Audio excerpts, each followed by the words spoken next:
Vaccines, what you can and can't teach, and Tennessee Trey. Just a few of the things we will talk about this week with our WRTV political insiders. Conservative commentator Abdul-Hakim Shabazz, Democrat Brian Gaddie joining us once again as week 2 of the legislative session is in the can. And before it was done, gentlemen, we went back to vaccine mandates. Of course, we had news on that as that bill was being debated once again, and amendments were being offered to House Bill 1001. This is the bill that would essentially, it's not a ban on vaccine mandates, but it would at least make them, when it comes to businesses, unenforceable, basically, in Indiana. But as that was happening, of course, the U.S. Supreme Court decided to side against the Biden administration in their attempt to have a federal rule through OSHA mandating that large businesses have vaccine or testing mandates. So what impact that has on Indiana? Well, the Indiana legislature can move forward, and we'll start with you, Abdul. That they did. They kind of beat back an effort by some of the more conservative members of the party to get rid of vaccine mandates altogether. But it looks like the bill pretty much as it was initially proposed is still intact. For the most part, yes. One change that they actually made was they got rid of sort of the financial penalty for employers who have a vaccine mandate. Basically, they got rid of that in Second Amendment readings. But they did make it eligible for a person who was let go of their job because of a vaccine mandate to get unemployment insurance. So that was just a little bit in the weeds there, but that's a big difference. And some of the more ideological conservatives didn't get their amendments called down. But at the end of the day, though, we're kind of in the same place, because you got the Supreme Court's decision as well that basically said no, the Biden administration under OSHA can't order vaccine mandates for business with more than 100 employees, but they can do it for CMS, Medicaid, Medicare healthcare providers, because they get government funding. So the courts sort of split the difference on those two things, but they both do impact Indiana. Brian, Democrats have tried to say that this, and some have accused Republicans of essentially being pro-COVID here. Democrats in Indiana have not gone quite that far, but their point has been that campaigning against vaccine mandates, regardless of your reason, is simply prolonging the pandemic. Absolutely, it is. I mean, you think about it. President Trump, he talked about Operation Warp Speed. You hear him out here talking about various right-wing media venues talking about that. Hey, I'm the one that pushed for the vaccine. I'm the one that promoted it. And now you've got people in his party that are pushing back against him. So the problem is we've got people in the Republican Party, for whatever reason, well, we know the reason. It's a cultural issue now.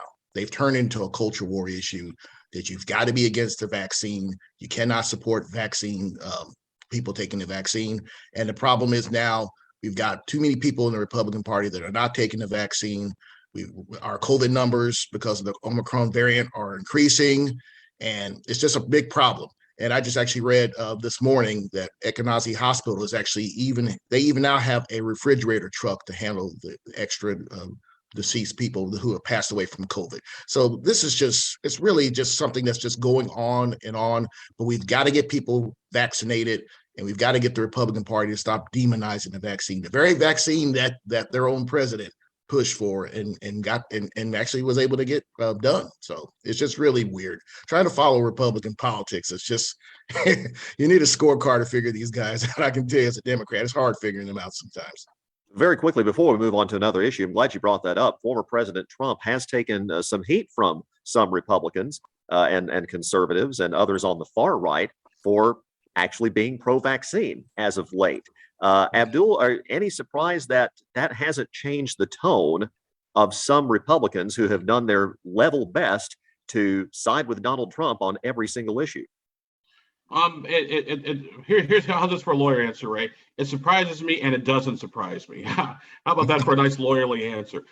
First of all, the vaccine does not stop you from getting COVID. What it does is it mitigates your situation. So if you go into the hospital, so if you do contract COVID, you're not taking up ICU beds, and that is what that's what fundamentally what this issue is, because we have our ICU beds are almost full here in Indiana. They're full in other parts of the state. And so getting your vaccination or your immunization shot doesn't stop you from getting COVID, but it does keep you out of the hospital. It keeps our healthcare system kind of, working and functioning for people who actually do need our ICU beds and do need emergency care.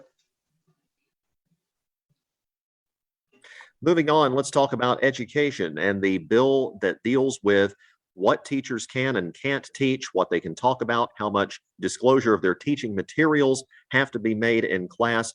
Some movement this week on the House side, one major amendment and some other minor amendments made to that bill. And of course, the Senate bill is now stalled following the controversy over what its sponsors said regarding the teaching of Nazism in committee that Senator Baldwin has since tried to walk back. Brian, we'll start with you. The House bill still on track. It passed committee, although with an amendment that said that teachers did not have to post their actual daily lesson plans online, which would have been yet another thing that teachers have to do on a daily basis. Still, the bill is surviving, and even though the Senate bill is on hold, as we all know, a lot can happen between now and end of session. House bill could pass, and whatever the Senate wants to do with it could move forward. Absolutely. And I don't think any of these bills are ever going to become law. I just think these Republicans are just, with the far right Republicans, they're just using it as, again, as a culture war issue, as a wedge issue, as we talked about last week, to rally their base, to get the Republican base out to vote. But these issues, they're trying to create a problem that doesn't exist. The issue here is that teachers should have the autonomy to teach in the classroom. They do not need politicians telling them what to teach. And then we've got State Senator Scott Baldwin actually saying, well, I'm sorry for saying, what I said about Nazis. Well, Nazis, American soldiers have fought and died on the beaches of Normandy to stop Nazism. And it's just really sad that we have Republicans now that are trying to play this little game of saying, oh, I'm sorry, I didn't really mean to say that, but yet you said it. And it's really pathetic. It's just really sad the way the Republican Party has just gone down this rabbit hole of cultural war issues. They sometimes get themselves tied in a knot. Be blunt about it, Raymond, because they don't know what to say or how to say it. So it's just really sad. It really is. Well, now that being said, Abdul, one thing I find fascinating about this, and of course he offered up the amendment this week, is that the sponsor of this bill in the House is Representative Tony Cook, former principal of Noblesville High School, who historically has not been seen as a member of the, for lack of a better term, far right in the Republican Party. Exactly. And I always remind my Republican friends that when it comes to Nazis, you only just say one thing: Nazis are bad, period. It's like rape and slavery. Nazis are bad, rape is bad, slavery is bad, and shut up and stop talking. Unless you talk about the producers and Springtime for Hitler, then Nazis are funny. But otherwise, Nazis are bad. We don't, I'm still kind of shake my head over, and I know Scott Baldwin. Scott's a good guy. But once again, he kind of sort of stepped into it.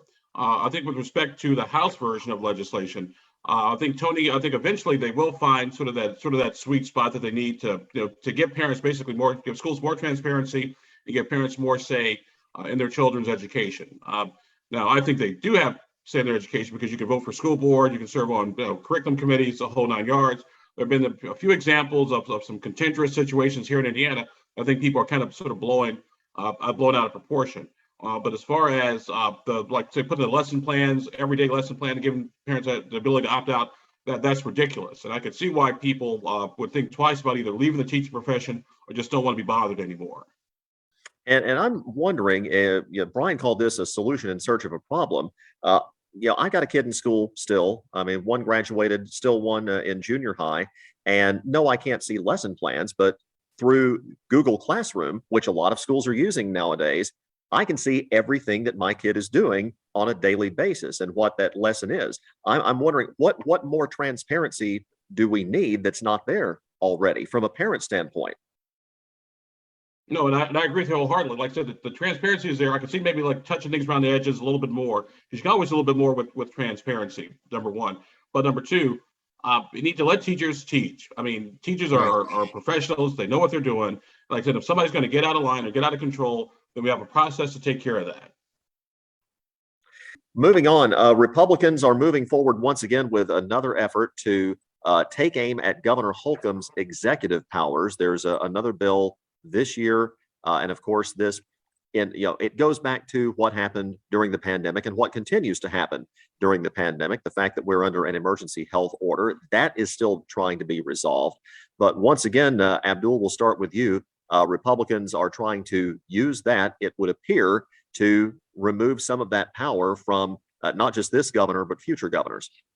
Yeah, basically what what some of the House Republicans are trying to do is basically say if the governor issues an emergency order or any sort of state agency issues an emergency order, then basically it only stays in effect for like 180 days. Then they have to go back and renew. Right now, it just stays in effect until the emergency order is removed. I don't really know what the logic and rationale behind that is. We spoke to the governor the other day at the Martin Luther King Civil Rights ceremony, and he says obviously he has some issues with it. But one thing the governor did say, I think it's important in all these conversations, whether we talk about critical race theory, transparency in schools, vaccine mandates, it's the end that matters the most. I mean, this is all process, and we go through it every year, but it's the end result that actually matters. So it's on my radar screen, but don't worry about it too much because, like I said, it's the end of the day. Basically, 2 months from today is when session officially is over. Brian, does the executive have too much power, as some Republicans say? Absolutely not. And again, this is another one of these culture war issues. They're trying to tie the hands of not just Governor Holcomb, but future governors, because they know at some point we will have a Democrat governor eventually at some point in the state of Indiana. So they want to weaken the governor's office because they want to really rule these far-right Republicans in the General Assembly. They want to rule Indiana from the General Assembly. And the governor of the state of Indiana, Eric Holcomb, yes, he's a Republican, but he's the governor, and there is really no reason at all to try to weaken his powers. But again, you have these issues going on in the Republican Party. You've got, like we talked about last week, like my good friend Abdul talked about, the business wing of the Republican Party, which Eric Holcomb represents. After all, he was with the Chamber of Commerce. And then you've got the far-right cultural warriors. And these two wings of the party are fighting each other. And it doesn't look, it's really messy the way it's going on over there. Like I said earlier, trying to keep up with these Republicans can be quite confusing sometimes as a Democrat. See, Ray, this is why I wish the state of Indiana was actually broke. Because when you're broke, you can focus on the money issues. But when you're flush with cash, then you can start focusing on all this other stuff that at the end of the day doesn't really matter. Yeah. Well, alluding to who might be the next governor, that moves us into our final topic this week with our WRTV insiders, Brian Gaddie and Abdul-Hakim Shabazz, and that is Representative Trey Hollingsworth, who will be representative no more after he leaves Congress following the end of his third term, which is coming up. Any surprise, Brian, we'll start with you, that Trey Hollingsworth is making this move because it sounds like that he is among the many, many Republicans who would perhaps like to be governor in 2024. Well, Tennessee Trey, I guess my question to you is it Rocky Top, Tennessee, or is it Indiana or Indiana? Do you prefer Tennessee barbecue or do you prefer the pork tenderloin sandwich?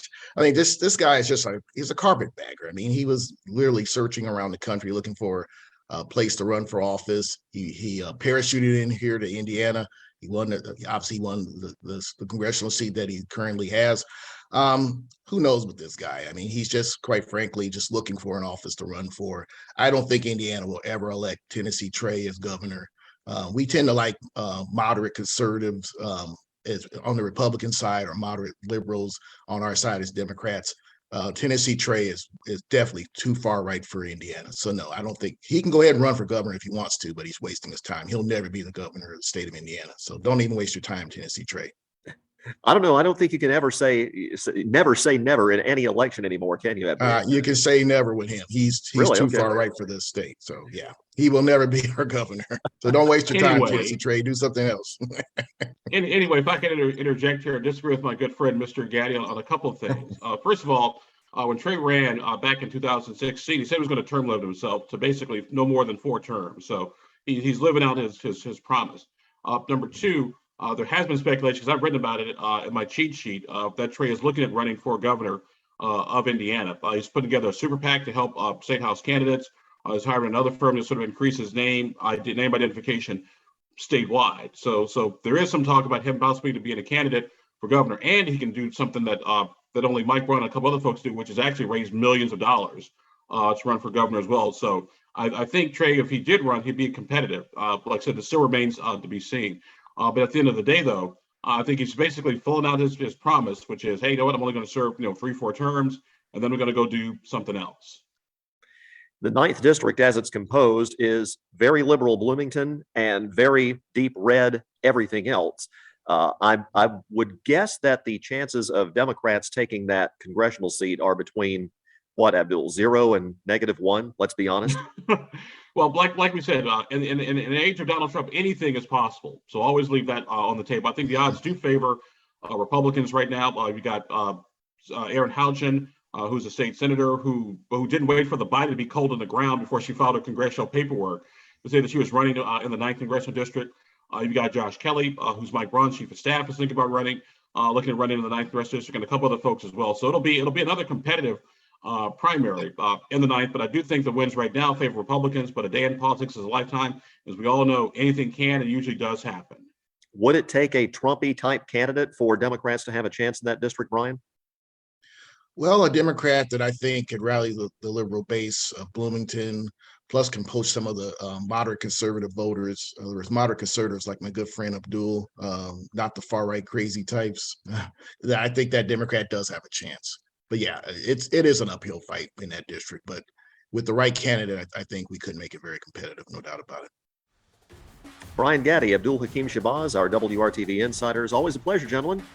Hey, thank you, sir. Thank you, Raymond. Good to talk to you.